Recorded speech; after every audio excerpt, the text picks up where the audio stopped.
अगर हमें ऐसा लगता है कि हमारे पास इतनी ताकत है कि हम किसी को न्याय दिला सकते हैं, तो हम अपनी ताकत का सही इस्तेमाल करें ना। क्यों हम अपाहिज बने बैठे रहें और सहारे की उम्मीद सिर्फ सरकार से ही करें। जी, आज रमाशंकर यादव के घर पर आप आए हैं, मृतक रमाशंकर यादव के घर पर। परिवार का आरोप है कि जितने भी अभियुक्त थे सबकी गिरफ्तारी नहीं हो पाई है। ऐसे में आप क्या मांग करेंगे? हालांकि अभी बातचीत शायद आपसे हुई थी थानाध्यक्ष से। अभी हमारी बातचीत हुई है, पीड़ित परिवार से हम मिले हैं और हमें भरोसा दिलाया गया है कि बहुत जल्द उनकी गिरफ्तारी हो जाएगी। और हमने पीड़ित परिवार को भी कहा है कि अगर प्रशासन आपको सहयोग ना करे या किसी प्रकार की कोई लापरवाही आपको लगती है कि प्रशासन द्वारा करी जा रही है, तो आप हमें तुरंत सूचना दे देना। हम हर तरीके से आपके साथ हैं और आप देखिएगा, अभी कार्रवाई होगी और निष्पक्ष कार्रवाई होगी, इनको न्याय मिलेगा। इसके पहले बहुत सारे मामले हुए हैं जिसमें ऑन द स्पॉट कार्रवाई होती है। यहाँ पे जो मसला है उसे हम लोग भी तो आपस में सुलझा सकते हैं।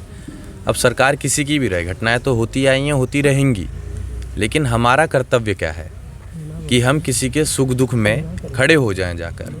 अगर हमें ऐसा लगता है कि हमारे पास इतनी ताकत है कि हम किसी को न्याय दिला सकते हैं, तो हम अपनी ताकत का सही इस्तेमाल करें ना। क्यों हम अपाहिज बने बैठे रहें और सहारे की उम्मीद सिर्फ सरकार से ही करें। हम लोग इतने सक्षम हैं, हम लड़ सकते हैं, तो हमें आपस में मिलके लड़ना है, संगठित रहना है बस। न्याय तो हम खुद ही दिला देंगे। हम श्रद्धांजलि देने आए हैं और समाज में ये दुर्घटना हुई है, तो एक सामाजिक जिम्मेदारी के तहत हम लोग यहाँ पीड़ित परिवार से मिलने आए, उनका ढाढ़स बांधने आए हैं और इस दुख की घड़ी में उनके आंसू पोंछने आए हैं। कि यहाँ आने से पहले ही हमारा ग्राउंड लेवल पे संगठन इतना स्ट्रांग रहे कि कोई भी ऐसी घटना होने से पहले आदमी सतर्क रहे, ठीक है। लेकिन मैं फिर से कहूँगा,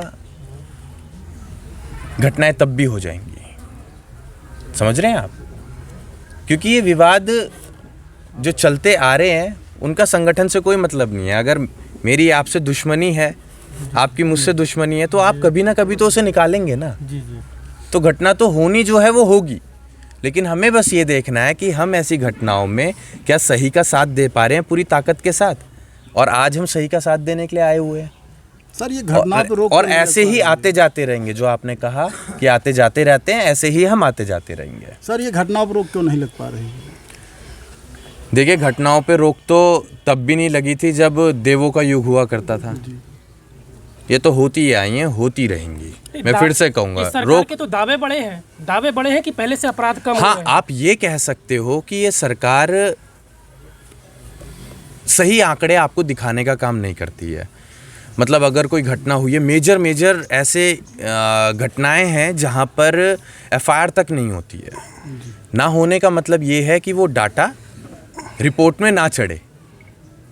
हर आदमी, हर नेता ये चाहता है, जो प्रदेश चला रहा है वो चाहेगा कि मेरे प्रदेश के आंकड़े पॉजिटिव आएँ, नेगेटिव ना आए। तो उन्हीं आंकड़ों को दबाने के लिए वो लोग एफआईआर तक नहीं लिखते हैं, जो कि बड़ी ही दुर्भाग्य की बात है। परिवार का आरोप, जो मेन मुलजिम था जिसके नाम तहरीर नामजद दी गई, वो पुलिस गिरफ्तार नहीं की, वो कोर्ट में हाजिर हो गया 10 दिन में। इस पे आप पुलिस की लापरवाही? 10 दिन तो घटना को हुए हैं, हाजिर अभी हाल फिलहाल में ही हुए हैं वो, ठीक है। और हमने भी सूचना अभी 4-5 दिन पहले ही दी थी यहाँ आने की। तो आप देखिए कि वो कहीं ना कहीं उसके अंदर भी डर था, जिस वजह से उन्होंने सरेंडर किया। अब आगे आप देखिएगा गिरफ्तारी का और परिवार को न्याय दिलाने का, संतुष्ट करने का आप धीरे धीरे देखेंगे कि इनको हर प्रकार से प्रशासन संतुष्ट भी करेगा और इनका ख्याल भी रखेगा। और मैं उनसे पहले आप लोगों को कहना चाहूँगा, आप गांव के लोग हैं, जिम्मेदारी आप लोगों की प्राथमिकता होनी चाहिए कि आपके गांव में ऐसी घटना घटी है तो आप सुख दुख में एक दूसरे का साथी बने। आप आज किसी के यहाँ खड़े होंगे तो कल को कोई आपके यहाँ खड़े होगा, और आप अगर किसी के यहाँ पे खड़े होंगे तो हमें भी अच्छा लगेगा, कल को हम भी आपके लिए खड़े रहेंगे। तो ये तो आप सभी लोगों की जिम्मेदारी है। इसके लिए हमें ये इंतज़ार नहीं करना है कि कौन फलाना नेता आएगा तब जाके हम उसके साथ खड़े हो जाएंगे, उसे सुनने जाएंगे। ऐसी घड़ी में तो आप लोगों को एक दूसरे का सहारा बनना पड़ेगा।